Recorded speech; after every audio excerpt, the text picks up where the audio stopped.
Hello, and welcome to this week's edition of Spotlight with a Contractor. I'm here with Mr. Willie Larry of AW&D Construction. Hello, Mr. Larry. Thank you for joining us for today. Thank you. Thank you for having me. Yeah, we're glad to have you. So, just to start off, can you just state your name and then also what position you are in your company? My name is Willie Lee Larry Jr. I'm a second generation contractor. I'm owner of AW&D Construction and Maintenance Services LLC. Awesome. And when did you begin the company? AW&D has been in business now for about 8 years. We've been LLC since September of 2018. But I've been doing construction for a little bit over 30 years now. Oh, wow. Yeah, long time, man.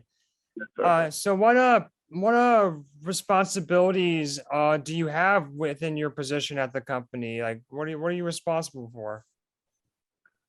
For my company now, considering it's a small business, really a fairly new company.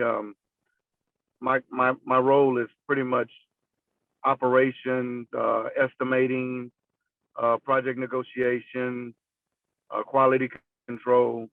I do a lot of hands-on work and also a lot of administrative work. Okay.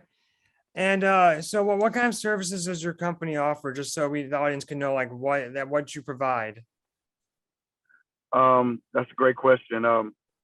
My company, since I've opened my company, I didn't want to be specific. I didn't want to be just known for doing one type of service, providing one type of service. So I'm really a specialty contractor. I do everything in general construction services, from remodels, new home builds, to underground utilities, anything from shaft tunneling to roofs, pretty much. Okay, awesome. So this past year, 2020, was a really crazy year for a lot of people. I know we had the pandemic of the COVID-19 pandemic. How did that affect your business? And if there was any challenges you faced, how did you overcome that? It affected my business quite a bit. Everything slowed down when COVID hit. It was kind of like we were all in a position to where we didn't know where things were going. But I fought through it, worked hard. I started bidding a lot of government work, and I got a government contract working at the airport. I was doing tunneling and shaft over there, and ended up being pretty profitable for me during the COVID process. Nice. In the beginning, though, it was a struggle, but through the course of from the second through the fourth quarter, things worked out for me. They started slowing down again, because we've been hit with this Delta variant, and it's we don't know which way we're going. But during the first phase of the COVID-19 process, things actually was great for my business. Okay. So I was blessed. Nice. We also faced a little bit of a material increase in price. Did you see that affect your company in any way, or was that like something that wasn't even on the radar for you? Yeah, it's affecting me now.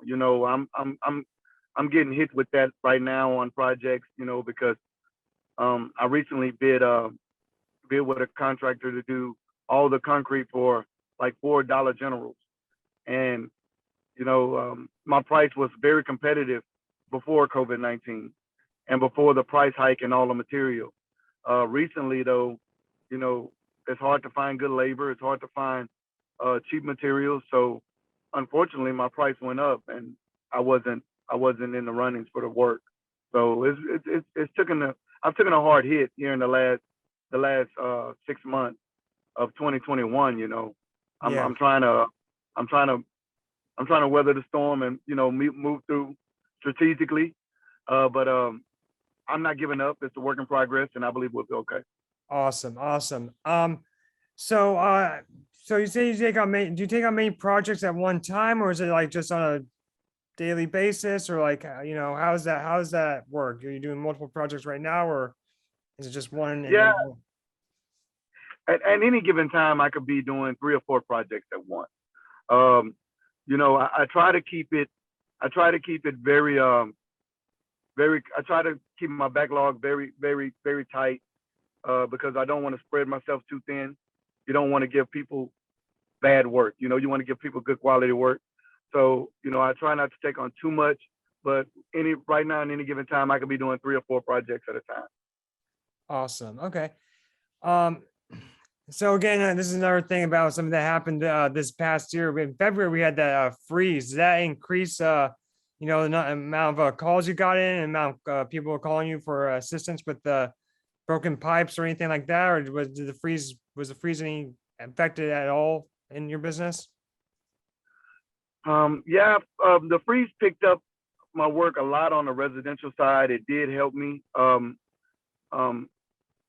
It actually boosted my residential side of my construction company maybe about 60 or 70%. But the downside of it was that a lot of these homeowners didn't have insurance. So, we were working with FEMA and government agencies to try to get their homes fixed. And in the process, it takes time. On the other hand, if the homeowner had insurance and, they had the deductibles and everything straight, we were knocking out projects in 21 days to get the house. I'm talking about complete remodel. I'm talking about complete gutting everything out, coming back, putting the drywall, insulation, paint, texture, doing the floors, cabinets, new cabinets, you name it. So it helped us, but at the same time, it hurt a lot of people. So I wasn't really too excited about it because you want to help customers. Yes, yeah, exactly. So you said 30 years in construction, right? That's how long you've been in the industry. Yes, sir. Based off your experience, what do you think the most important quality to have is when somebody's trying to get into that industry that you're in? Well, the great thing about the state of Texas is that you don't have to be licensed to own a construction company. That's one of the great things about the state of Texas. It's kind of like the American dream, basically. But one of the bad things about it is that it's oversaturated with a lot of janky contracts. So you have to be very careful on who you choose and make sure that they have make sure you check their referrals and they have good skill set. They're not only qualified but organized. You want to make sure that their finances are strong. So I would say getting started out here is not as hard as it would be in other states, but you still want to make sure that you have all your ducks in a row, all your T's crossed. Yeah, okay. It's very profitable in the state of Texas. It is. Yes, sir. Yes, sir. So you're a small company. About how many employees do you have usually?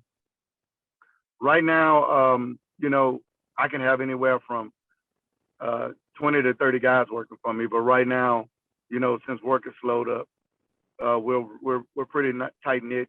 We have a company of 6 people. Those that are constantly on payroll. When we get projects, most of the projects that we get, we use some subcontractors. I try to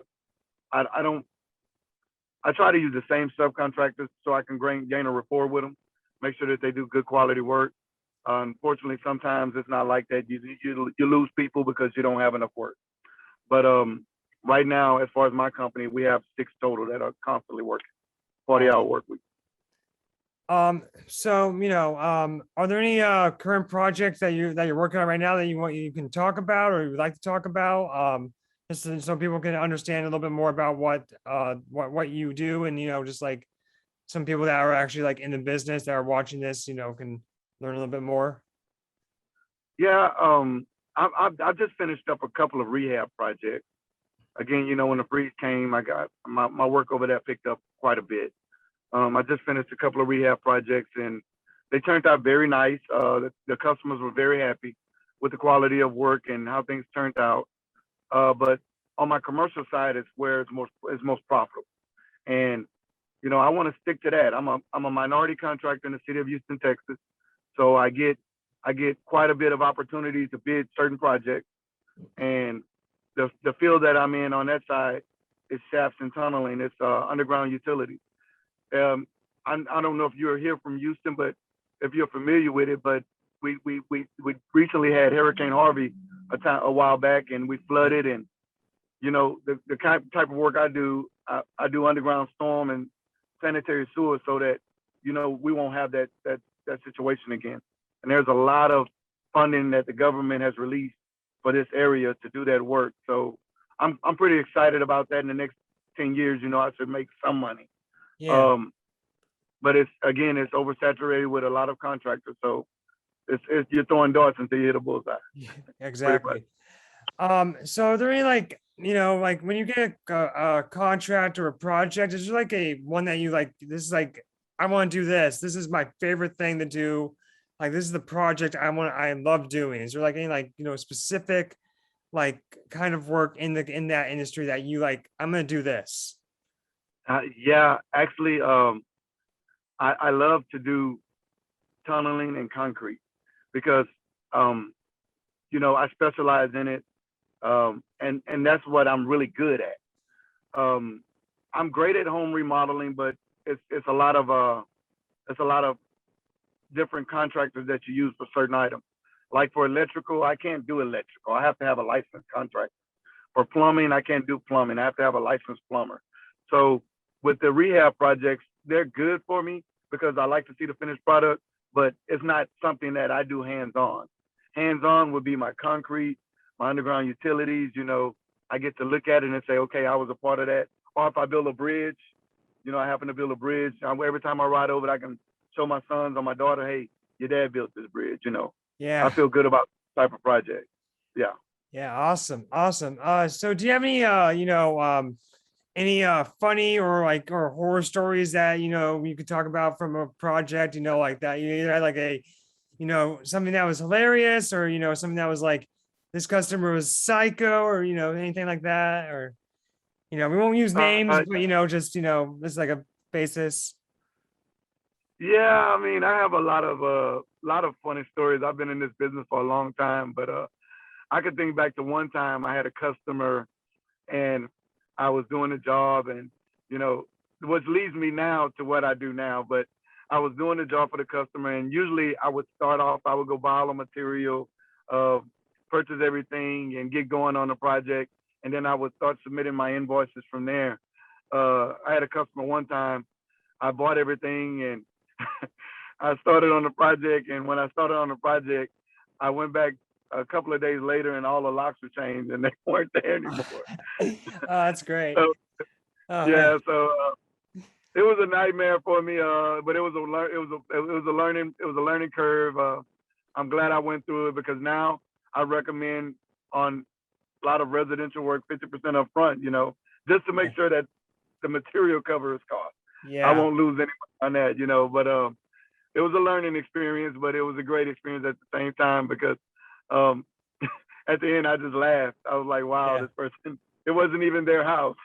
So they had got evicted, but it was a great time. It was a great time for me. I was just getting started, and I have many other stories, but this would be last all day if we talk about. I mean, unfortunately, we don't have the time for that. But so my last question that I got for you, if somebody wants to hire you for your services, or just look you up, where would be the best place to get in contact with you to talk about whether they want to hire you, or ask if you are hiring, or have any questions? Where would people go to find that information? Right now, I'm getting my website built. So I don't have a website, but they can reach me on social media, on my Facebook, AW&D Construction LLC .com, or they can reach me at my Instagram. I have a lot of photos of the work I've done. I have some people that have given referrals, and they give comments on the quality of work I bring. Even people that work for me, a lot of people that have worked for me, actually, most of them still work for me to this day. I always treat all my employees great, my customers great, because I know that they're they're the backbone to this business. I can't do it all by myself.